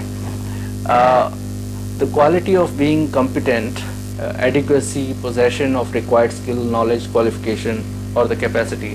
So basically जो आपकी योग्यता, पात्रता और सामर्थ्य है, वो आपकी competencies है। सर आपको जॉब चाहिए, पहले आप अपनी जो competencies है वो प्रूव करिए। एप्सड्रॉपिंग, ये शब्द आपके अगर तर्कश में ये बाण चला जाता है ना, तो आपकी इंग्लिश जो है ना वो एक हाई लेवल पे पहुंच जाती है। एप्सड्रॉपिंग क्या होता है? जैसे आप खड़े होकर जब दूसरे बंदों की बातें सुनते हो ना, कान लगा के जो बातें सुनता है ऐसे, उसको एप्सड्रॉपिंग बोलते हैं, ठीक है? चुपके से किसी की बातों को जो सुनते हो ना, उसको एप्सड्रॉपिंग बोलते हैं, ठीक है? छिपकर बात सुनना या किसी कोई बात छिपकर मतलब आपके कान में पड़ जाना, उसको एप्सड्रॉपिंग बोलते हैं। So we caught him eavesdropping outside my window, वो मेरी खिड़की के बाहर से मैंने उसको पकड़ा, वो एव्सड्रॉपिंग कर रहा था। एव्सड्रॉपिंग, राइट, याद कर लो दोस्तों, इंटरेस्टिंग शब्द एव्सड्रॉपिंग। मेरे को कोई शौक नहीं है एव्सड्रॉपिंग करने का। ऐसे आप जा रहे हो, दो बंदे बैठे हो, हमारी बातें नहीं सुनना, तो आपको गुस्सा आ गया, यार मेरे को कोई शौक नहीं है एव्सड्रॉपिंग करने का, तुमको ज़्यादा चिंता है तो दूर जाके कहीं पे बैठ जाओ। तो you can use in those context also. अच्छा शब्द है, याद रखिए। उसके बाद है परस्पिकेसिटी। परस्पिकेसिटी क्या होता है दोस्तों? परस्पिकेसिटी PERSPICACY है परस्पिकेसिटी। परस्पिकेसिटी क्या होता है कि एक बंदा है जो बड़ी निपुणता और कुशाग्रता से काम करता है, काम करने की जो क्वालिटी है उसको पर्सपिकेसिटी बोलते हैं। मतलब गेटिंग इनटू द डिटेल्स, जो वो है ना, तो उसको पर्सपिकेसिटी बोलते हैं। ठीक है, the ability to understand somebody or something very quickly and very accurately। ठीक है, ability to understand somebody or something very quickly or very accurately, it's called perspicacity। बोलते हैं यार उसको हम गोली दे देंगे, फॉर एग्जाम्पल कोई है, तुम उसको गोली नहीं दे सकते यार, he does the things with perspicacity। वो बड़ी कुशाग्रता के साथ काम करता है, उसको धोखा देना आसान बात नहीं है। But I am sorry for that, I will try. Next जो शब्द है वो है स्क्रूपुलस। स्क्रूपुलस क्या होता है दोस्तों? जो एक बहुत सच्चा है, बुद्धिमान है या ईमानदार है, उसको स्क्रूपुलस बोलते हैं। Someone who is scrupulous takes great care to do what is fair, honest and morally right। अगर किसी बंदे को आप स्क्रूपुलस बोलते हो तो मतलब वो एक बहुत ईमानदार आदमी है और जो अच्छा ठीक को ठीक बोलता है, गलत को गलत बोलता है, that is a scrupulous person, right. You are being very scrupulous but to what end, ये एक सेंटेंस है। और बोल सकते हैं यार he is very scrupulous person, वो तुम्हें धोखा देगा यार, नहीं यार he is very scrupulous person, वो मेरे को धोखा देगा, I don't think so, he is very scrupulous. ठीक है, उसके बाद है प्लूरलिज्म। प्लूरलिज्म तो वही है कि अनेकता की, जैसे बोलते हैं कि भारत में बहुत प्लूरलिज्म है, अनेकता है, मतलब बहुत सारी कम्युनिटीज़ इकट्ठा रहती हैं, तो ये प्लूरलिज्म है। ठीक है, तो वही है कि ऑफिस में बहुत सारे नेशनलिटीज़ के लोग काम करते हैं, या बहुत सारे प्रोविंसेस से लोग आए हुए हैं, या बहुत सारे रिलीजन्स के लोग काम करते हैं, तो वो प्लूरलिटी बोल सकते हैं उसको, प्लूरलिज्म बोल सकते हैं। ठीक है, प्लूरलिज्म ये तो हो गया है सेंटेंसेस। सो प्लूरलिज्म वही है कि जो अनेकता है उसको वही बोलते हैं। नेक्स्ट जो क्वेश्चन है वो है प्रोपेंसिटी। प्रोपेंसिटी क्या होती है कि एक बंदे की एक जो नेचुरल वो रहता है, उसकी जो एक रुचि है या इच्छा रहती है, उसको एक प्रोपेंसिटी बोलते हैं। मतलब एक नेचुरल डिज़ायर और need to make you tend to behave in a particular way, that is called propensity. बोलने का मतलब कि यार वो एक बंदे की जो एक नेचुरल आदत है या एक नेचुरल डिज़ायर है, उसको प्रोपेंसिटी बोलते हैं। फॉर एग्जांपल, हाँ यार उसकी he got a natural propensity of drinking, उसको पीने की आदत है, so he has a propensity to change the topic. उसकी एक प्रवृत्ति है कि वो टॉपिक चेंज कर देगा। या propensity of something to do something, there is an increase propensity of people to live alone, right. जो प्रवृत्ति है लोगों की अकेला रहने की, वो बढ़ रही है, right. So propensity is basically that's a natural desire, और that is a need which tend to जो हमारा नेक्स्ट शब्द है वो है डिस्पोजिशन। डिस्पोजिशन और जो प्रोपेंसिटी है लगभग सेम है। डिस्पोजिशन भी आपकी जो एक रुचि है, एक जो आपका नेचुरल स्वभाव है, उसको आप डिस्पोजिशंस बोल सकते हैं। कई बार हम किसी को रिप्लाई करते हैं ईमेल से, बोल सकते हैं we are on your disposition, हम आपकी प्रकृति पे हैं, जैसा आप बोलेंगे हम वैसा, हमारा एरिया सूट करता है, डिस्पोजिशन उसको बोलते हैं। ठीक है, सो एक बार इसकी डेफिनेशन देख लेते हैं। Someone disposition is the way that they tend to behave और feel. Vindicates their disposition. Vindicate क्या होता है, किसी को कुछ साबित कर देना, उसको विंडिकेशन बोलते हैं। ठीक है, इसको कई कॉन्टेक्स्ट में यूज़ करते हैं। किसी को कोई निर्दोष अगर साबित हो जाता है तो उसको भी बोलते हैं कि ही वॉज विंडिकेटेड। और इसका एक वो देख लेते हैं आगे। द पर्सन और their decision, action, ideas are vindicated, they are prove to be correct. ठीक है, जैसे मतलब आप किसी से जब बात करते हो कि यार मैं जब तेरे को बोल रहा था कि तू उसका पक्ष ले रहा है तो तब तू मान नहीं रहा था, अब अखबार में निकल के आ गया, दैट विंडिकेट्स कि आपने उसका साथ दिया था, for example, right. So vindicates basically किसी जो आपकी एक स्टेटमेंट है उसको आपको साबित कर देता है, that is called vindication, right. Sir मैं आपको बोल रहा था, आप माने नहीं, ठीक है, अभी ये सब कुछ निकल के आ रहा है तो दैट विंडिकेट्स कि आपने ऐसा किया है, राइट। बेसिकली साबित करने को विंडिकेशन बोलते हैं। अबर्स इज बेसिकली उल्टा होता है या किसी के प्रतिकूल होता है। जो मतलब कुछ लोग होते हैं ना कि आप कुछ बोलोगे तो उसका उल्टा ही जवाब देंगे, या कुछ आप ये सजेशन लेके जाओगे तो उसको मानेंगे नहीं, right. So he is always averse to sing a song, तो वो हमेशा गाना गाने के प्रति विरुद्ध रहता है, right. But I am not averse to drinking, मैं ड्रिंक करने के I am not averse to that कि मैं उसके प्रतिकूल नहीं हूँ, you can say like that. He was averse to any change, मतलब अवर्स टू एनी चेंज मतलब अगर वो कोई चेंज करोगे तो वो उसका हमेशा प्रतिकूल उसकी जो रिएक्शन रहता है, right. Averse is basically the opposite, right. अगर आप कुछ करना चाहते हो तो वो बोलेगा नहीं, अवर्स। और कई बार बोलते हैं कि यार the conditions were very averse condition, कि मतलब विपरीत जो कंडीशंस थी, right. We have to play in very averse condition में हमें खेलना पड़ा, right. So that is averse. अगला जो है असिमिलेट, ASSIMILATE। असिमिलेट का मतलब क्या होता है कि सम्मिलित कर लेना। जैसे हम लोग दूसरे देशों में जाते हैं, फॉर एग्जांपल नदियाँ जब समुद्र में पहुंचती हैं तो जो समंदर है वो नदियों को असिमिलेट कर लेता है, मिला लेता है अपने आप में। हम लोग जब दूसरे देशों में जाते हैं तो वहाँ की सोसाइटी में हम लोग जाके असिमिलेट हो जाते हैं, राइट।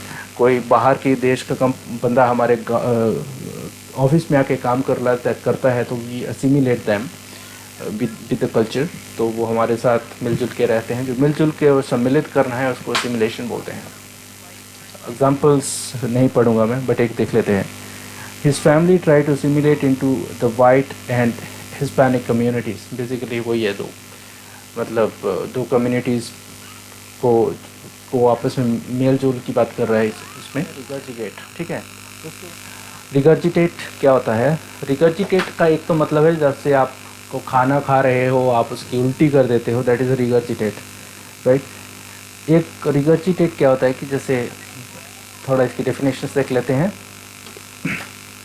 रिगर्जिटेट, चिड़िया जब दाना लेके आती है तो वो क्या करती है कि अपने मुंह में दाना लेके आती है, फिर जब वो घोंसले में बैठती है तो अपने बच्चों को अपने मुंह से जो है वो खाना निकाल के देती है। बेसिकली मुंह से निकाल के वो बाहर निकालती है, that process is called regurgitate, ठीक है।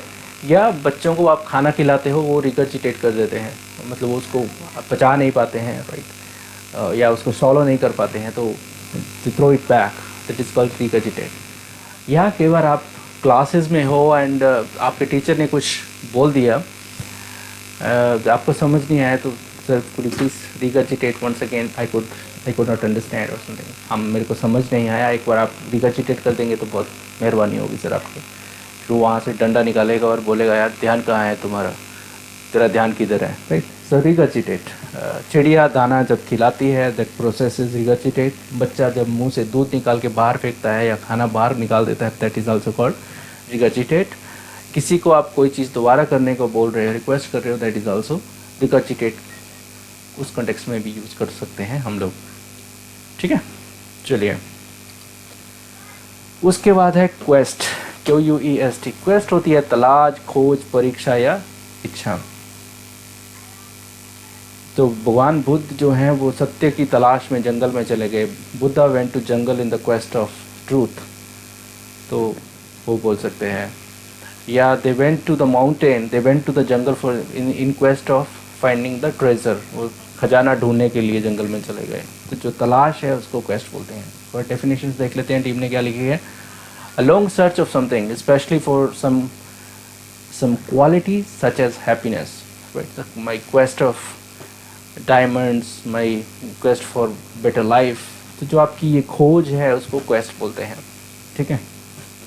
Quest of your beautiful wife, quest for your beautiful girlfriend or boyfriend, right? तो जैसा भी आपको अच्छा लगे, you can use that word quest. Basically it's खोज. ठीक है.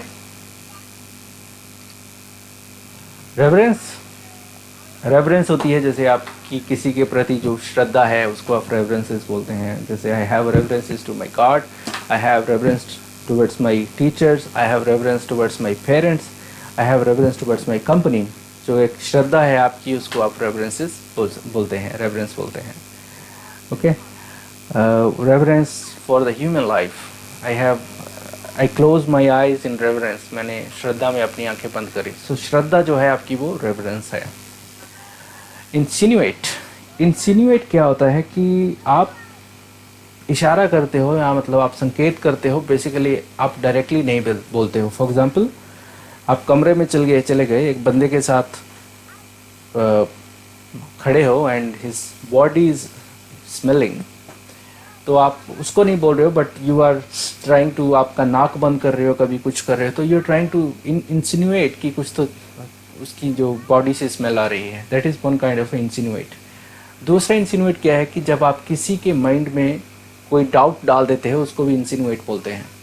जैसे कि दो कंपनीज़ हैं, एक का सेल्समैन वहाँ पे गया और दूसरी कंपनी का सेल्समैन भी वहाँ पे गया. तो दूसरी कंपनी के सेल्समैन ने फर्स्ट कंपनी के प्रोडक्ट के बारे में कुछ इंसिन्यूएट किया, कुछ बोल दिया उसके बारे में कि जो कस्टमर था वो भी सोचने स्टार्ट कर दिया, यार नहीं तो कुछ तो गड़बड़ है. तो he insinuated or instilled that doubt in customer's mind, right? Basically directly उसने कुछ नहीं बोला. अच्छा सर, मतलब आप वो कंपनी से वो प्रोडक्ट ले रहे हो क्या? And you give a smile, थोड़ा सा हंस दिए, then बोला कुछ नहीं, तो उसको डाउट हो गया यार कुछ तो गड़बड़ है. That is called insinuation, right? बहुत खतरनाक चीज़ है इंसिनुएशन. है. चलिए आगे देख लेते हैं. एसोट्रिक. ESOTERIC. एसोट्रिक बेसिकली अगर आप शब्द की बात करोगे तो जैसे योगी जो धार्मिक लोग हैं, पूजा अर्चना करते हैं या सिद्धियां करते हैं या कुछ गुप्त क्रियाएं करते हैं, उसको एसोट्रिक बोलते हैं. राइट. एसोट्रिक एक्टिविटीज़ या कुछ ऐसा जैसा. बट नॉर्मल कॉन्टेक्स्ट में एसोट्रिक का मतलब कैसे यूज़ कर लेते हैं हम लोग. जैसे दो लोग बात कर रहे हैं, आपको समझ नहीं आ रही है, गुप्त बातें कर रहे हैं, तो आप बोल सकते हैं यार क्या ये esoteric, but you having some esoteric discussion, कुछ एसोट्रिक डिस्कस कर रहे हो, गुप्त में कर रहे हो. या कोई बंदा जोक मार रहा है, आपको समझ नहीं आ रहा है बट कुछ लोग समझ के हंस रहे हैं, तो वी कैन से यार ये तो एसोट्रिक जोक है, I could not understand. Esoteric basically गुप्त, गोपनीय, गूढ़, जो थोड़ा उसको दिमाग लड़ाना पड़ता है समझने के लिए. That is called esoteric. Right दोस्तों. सो नेक्स्ट देख लेते हैं क्या लिखा हुआ है. नेक्स्ट है bewilderment. bewilderment का मतलब क्या होता है कि जो हैरानी से या हड़बड़ाहट होती है किसी को, उसको bewilderment बोलते हैं. हैरानी, घबराहट, ताज्जुब या सब भ्रम हो जाता है, इसको ये बोलते हैं. सो a feeling of feeling completely confused. सो ये bewilderment होता है. ओके. जैसे कि कोई आ गया, उसने एकदम उसको देखा, he was surprised, तो उसको बोल सकते हैं कि shook his head in bewilderment, right? तो ऐसे यूज़ कर सकते हैं इस शब्द को. उसके बाद जो शब्द है वो है invasive. invasive का मतलब है आक्रामक, तेज़ी से फैलने वाला और कुछ एक्सटेंट तक उसको रोका नहीं जा सकता है. जैसे Russian invasion on Ukraine, right. So इसको इन्वेसिव बोलते हैं. कॉन्टेक्स्ट में देख लेते हैं इसका क्या लिखा है टीम ने. They found invasive cancer in the routine checkup. So medical checkup हुआ तो उन्होंने देखा कि कोई कैंसर है किसी के शरीर के अंदर, वो इन्वेजिव है, मतलब बढ़ रहा है, उसको इन्वेजिव इस कॉन्टेक्स्ट में यूज़ कर सकते हैं। या इन्वेजिव वॉर कर सकते हैं, जैसे एक देश दूसरे देश पे हमला करता है और इन्वेशन करता है, उसको बोल सकते हैं। देन इन्वेसिव ट्यूमर बोल सकते हैं, मतलब पहले छोटा सा था, फिर और बढ़ना स्टार्ट हो गया दिमाग में ट्यूमर, फिर और बढ़ना स्टार्ट हो गया, that is called invasive. Invasive it's negative word, basically हमलावर, आक्रामक, तेज़ी से फैलने वाला, सो that is invasive. Okay. Insidious, Insidious क्या होता है दोस्तों? कुछ लोग जन्मजात कपटी होते हैं, धोखेबाज होते हैं, घातक होते हैं, धूर्त होते हैं, उनको इंसीडियस बोलते हैं। राइट? कहाँ पे जब भी आपको कोई बंदा ऐसे लगे कि यार कपटी है या धूर्त है या धोखेबाज है, तो उस कॉन्टेक्स्ट में आप लोग यूज़ कर सकते हैं। But be very careful with this word. हाँ, किसी को अगर इंसीडियस बोलते हो, दैट रियली मीन समथिंग। हो सकता है कि वो आपके दांत भी तोड़ दे। हाँ, तो मेरा काम आपको शब्द बताना है, यूज़ करना भाई, आप रिस्क आपका है। डॉगमैटिक, डॉगमैटिक वही है, जैसे हठकर्मी या हठी होता है, उसको डॉगमैटिक बोलते हैं। डॉगमैटिक की अगर एग्जांपल देखें तो बोलता है कि being certain that your beliefs are right and other should accept them. मतलब तुम्हें ऐसा लगता है कि जो तुम कर रहे हो वो ठीक है और दूसरे उसको स्वीकार करें, that is called dogmatic. So he got very dogmatic nature, his attitude is very dogmatic. I cannot work with the person with this dogmatic behavior. Okay, and many writers at this time held rigidly dogmatic views. The regime is dogmatic and no one dares to express their personal opinion. So किसी भी context में use कर सकते हो। Basically जिद्दी type या हठकर्मी, जिसको लगता है कि मैं हूँ, बाकी तो मुझे ही फॉलो करेंगे, दैट इज़ कॉल्ड डॉगमैटिक। राइट? जो हटी आदमी है उसको डॉगमैटिक बोलते हैं। परप्लेक्स, परप्लेक्स वही है, थोड़ा जो घबराना या व्याकुल कर देना, उसको परप्लेक्स बोलते हैं, या उलझा देना किसी को। राइट? तो बोल सकते हैं ना कि यार उसने जो रिस्पॉन्स दिया उसकी वजह से आई वॉज परप्लेक्स्ड, मतलब मैं घबरा गया या मैं उलझन में पड़ गया। राइट? व्याकुल कर दिया उसने मेरे को, आई वॉज परप्लेक्स्ड, जो उसने मेरे को रिस्पॉन्स दिया। सो इफ समबडी और something that perplexes you, it confuses and worries you because you don't understand और because it caused you difficulty. अगर कोई किसी चीज़ ने आपको परप्लेक्स किया है, मतलब आप या तो कंफ्यूज हो गए हो या आप चिंतित हो गए हो या इसकी वजह से आपको थोड़ी अड़चन पैदा हुई है या मुश्किल हुई है, that is called perplex. They were perplexed by their response. I was perplexed by your response. Or so that is called perplexed. Exonerate, exonerate और vindicate में ज़्यादा फ़र्क नहीं है। exonerate भी वही है, किसी को दोष मुक्त करना। जैसे नॉर्मली जो कोर्ट होते हैं वो जो निर्दोष होते हैं उनको exonerate कर देते हैं, to clear or as of an accusation free from the guilt or blame. So basically किसी पे अगर कोई चार्ज लगा हुआ है या किसी पे कोई जुर्म लगा हुआ है, बोल सकते हो, या दोष लगा हुआ है, उसको निर्दोष जब आप बोल देते हो तो आप उसको एक्सोनरेट कर देते हो। कोर्ट न्यायालय जो होते हैं वो दोषियों को एक्सोनरेट करते हैं अगर उनके खिलाफ कोई सबूत नहीं। आगे देख देते हैं सब्जुगेट।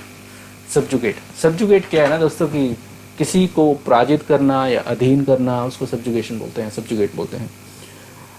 पुराने ज़माने में एक स्टेट दूसरे को सब्जुगेट कर लेता था, एक देश तो दूसरे देश को सब्जुगेट कर लेता था, तो उसको अधीन करना या पराजित या वश में करना, उसको सब्जुगेट बोल सकते हैं। ऐसे बोल सकते हैं यार बॉस की जो सेक्रेटरी है ना, उसने उसको सब्जुगेट कर लिया है, उसी की सुनता यार, हमारी सुनता ही नहीं है। या मतलब एक्स गांव वालों ने बाई गांव वालों को सब्जुगेट कर लिया है, या एक्स कंट्री ने उसको सब्जुगेट कर लिया है, या मतलब उसके ख्यालों ने उसको सब्जुगेट कर लिया है, अधीन कर लिया है, वश में कर लिया है, या उसकी जो प्यार ने उसको सब्जुगेट कर लिया है। So depends upon how you want to use that. Right?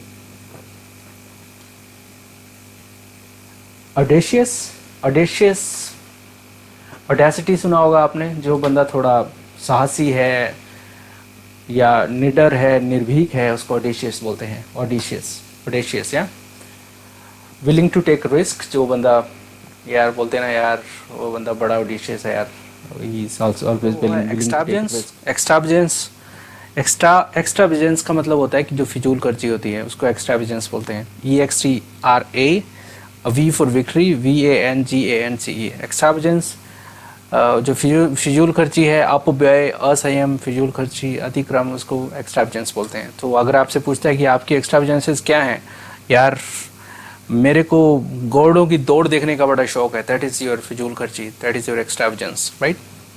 सो एक्स्ट्रावेजेंस हर बंदे की कोई ना कोई फिजूल खर्ची होती है। आई है buying very expensive jeans is now, let's see the next word, fortitude। fortitude क्या होता है कि धैर्य होता है।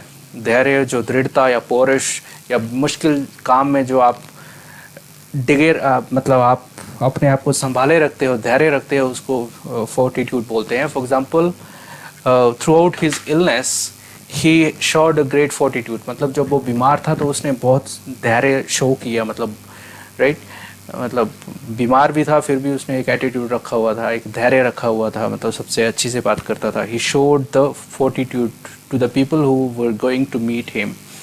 fortitude, okay, the courage over a long period, that is called fortitude। forbearance भी लगभग fortitude की तरह ही है। ये धैर्य है, सहन करना है किसी चीज़ को, या सहिष्णुता है, उसको forbearance बोलते हैं।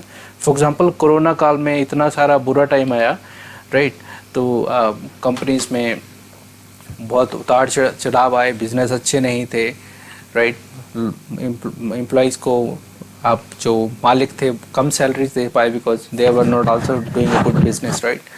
तो जो एम्प्लॉयर है उसने he thanked to the employees for their forbearance during the difficult time of the company. ठीक है, तो forbearance वही है जो आप सहन करते हो, या आपकी सहिष्णुता होती है, या आप क्षमा कर देते हो, या आप धैर्य रखते हो, वो forbearances हैं। forbearance लेते हैं। सुपरफिशियल का मतलब क्या है ना कि बाहरी और ऊपरी जो इंफॉर्मेशन है, या ऊपर से जैसे बोलते हैं ना, ऊपर से बता देता हूँ यार तेरे को, that is called superficial. So being at और on the surface, that is called superficial. है आपकी कंपनी में क्या चल रहा है यार, क्या स्थिति है तुम्हारे इलेक्शंस की, या कुछ ऐसा पूछते रहते हो ना, तो ठीक है यार मेरे को ज़्यादा नहीं पता है but I can give you very superficial information कि ये ऐसा चल रहा है, राइट।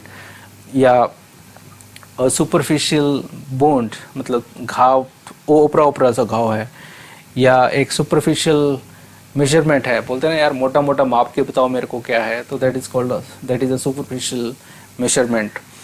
या आप बोल रहे हो कि वो यार लेखक तो है but he is a superficial writer, मतलब कहानी तो वो लिखता है बट वो ऊपरी कहानी लिखता है, he doesn't dive into the details और समथिंग, राइट। तो किसी भी कॉन्टेक्स्ट में आप कर सकते हो। सुपरफिशियल इन्फॉर्मेशन कभी भी किसी को नहीं देनी चाहिए, देनी है तो पूरी इन्फॉर्मेशन दो, डीप इन्फॉर्मेशन दो, ठीक है। ऑलराइट, नेक्स्ट देखते हैं। प्रूडेंट होता है बुद्धिमान है, चतुर है। अगर इस कॉन्टेक्स्ट में कोई भी आपको कोई यूज़ करना है तो वहाँ पे आप प्रूडेंट इस शब्द को यूज़ कर सकते हैं। प्रूडेंट, यार वो बहुत ही प्रूडेंट बंदा है,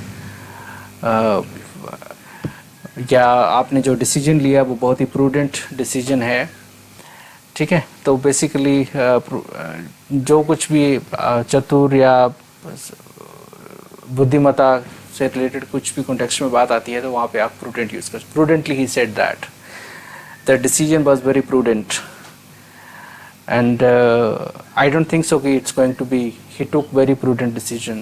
so कैसे भी आप वो कर सकते हैं। prudent बोलने का मतलब एक बुद्धिमान, चौकस जो भी है उसको इस कॉन्टेक्स्ट में आप लोग यूज़ कर सकते हैं। उसके बाद आता है आपका allegiance क्या होती है, जो किसी के प्रति आपकी निष्ठा होती है उसको allegiance बोलते हैं। बोलते हैं कि यार मेरी फलाना पार्टी को, मेरी कांग्रेस के प्रति एक अलीजियंस है, एक निष्ठा है, मेरी भारतीय जनता पार्टी के प्रति एक निष्ठा है, मेरी अलीजियंस जो है वो हमारे ठाकुर साहब हैं उनके प्रति है, या मेरी अलीजियंस जो है वो उस पार्टी उस बंदे के साथ है, तो जहाँ पे आप किसी के प्रति अधीन या वफादार हो, दैट इज़ कॉल्ड एलिजियंस। ठीक है। उसके बाद आता है आपका रिमिनिसेंसेस। रिमिनिसेंसेस क्या होती है? जो आपकी याद और जो आपकी संस्मरण होते हैं उसको रिमिनिसेंसेस बोलते हैं। आपकी जो यादें होती हैं उसको रिमिनिसेंसेस बोलते हैं। याद या संस्मरण या स्मृतिज उसको रिमिनिसेंसेस बोलते हैं। बोलते हैं ना यार कि here I am boring you with my reminiscences, यार मैं तुम्हारी अपनी यादों से तुम्हें बोर कर रहा हूँ। रखे। या डिप्लीट क्या है? खाली करना या उसको समाप्त करना या व्यय करना, उसको डिप्लीट बोलते हैं। आपका खजाना जो है वो डिप्लीट हो रहा है, आपके फंड्स डिप्लीट हो रहे हैं, आपकी एक रिजर्वायर है, एक झील डिप्लीट हो सकती है, ओजोन लेयर जो है वो भी डिप्लीट हो रही है बिकॉज ऑफ सम सब्सटेंसेस जो उसको पतला कर रहे हैं, क्षय कर रहे हैं। तो किसी भी कॉन्टेक्स्ट में आपको डिप्लीट कर सकते हो। मोस्टली आपका जो फंड्स खाली हो रहे हैं तो आप बोल सकते हैं यार कि सेविंग्स आर डिप्लीटिंग, या रिजर्वायर झील में पानी कम हो रहा है तो झील इज़ डिप्लीटिंग, खाली हो रही है झील राइट। इसके बाद है सैंग्विन। SANGUIN। सैंग्विन होता है मतलब थोड़ा आशावादी हो जाना, sanguine. So I am very sanguine, he is very sanguine about his behaviour, तो वो उसके बिहेवियर के प्रति बड़ा सैंग्विन है। या ही हैड सैंग्विन एक्सपेक्टेशंस, उसकी जो एक्सपेक्टेशन है बड़ी आशावादी हैं। आपके तर्कश में ये बाण भी आएगा तो मज़ा आ जाएगा राइट। चलिए, इंडिस्पेंसिबल का मतलब क्या होता है ना दोस्तों कि विराट कोहली है अभी टीम में, अगर विराट कोहली को टीम से निकाल दोगे तो काम नहीं चलेगा। सो that is Virat Kohli is indispensable, मतलब बहुत ज़रूरी है, अत्यावश्यक ज़रूरी है, अपरिहार्य है राइट। सर यार मतलब यार कंपनी में लोगों को निकाला जा रहा है, पता नहीं मेरे को रखेंगे कि नहीं रखेंगे राइट। नहीं यार तेरे को नहीं निकाल सकते, यू आर इंडिस्पेंसिबल, बिकॉज जो तू करता है वो कोई और नहीं कर सकता है, फॉर एग्जाम्पल राइट। जो बहुत ज़्यादा ज़रूरी है, और this is very indispensable thing that you can not ignore, ऐसा बोल सकते हो। अगर इसके उसमें वो देखते हैं एग्जाम्पल्स में देखोगे तो इंडिस्पेंसिबल मेंबर ऑफ स्टाफ या इंडिस्पेंसिबल रोल, यार उसका जो रोल है, फॉर एग्जांपल अगर आपका NSA है अभी तो डोभाल जी हैं, तो NSA का जो एक रोल होता है नेशनल सिक्योरिटी में वो इट्स इंडिस्पेंसिबल। चलिए आगे देख लेते हैं। रिलक्टेंट वही होता है जो आपके हमेशा खिलाफ रहेगा, प्रतिकूल रहेगा, that is called reluctant.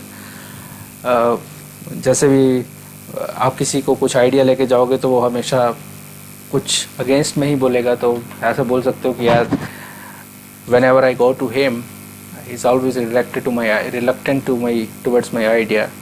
I don't know why he is so reluctant. He's reluctant, that's why nobody wants to be friend with him. बता रहे थे right, very reluctant. Philanthropic क्या होता है?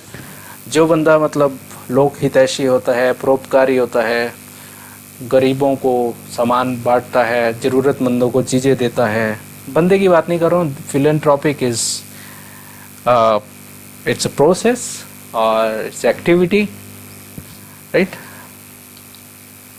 फिलेंथ्रोपिक फाउंडेशन जो गरीबों की मदद करती है, भूखों को खाना देती है, दैट इज़ अ फिलेंथ्रोपिक।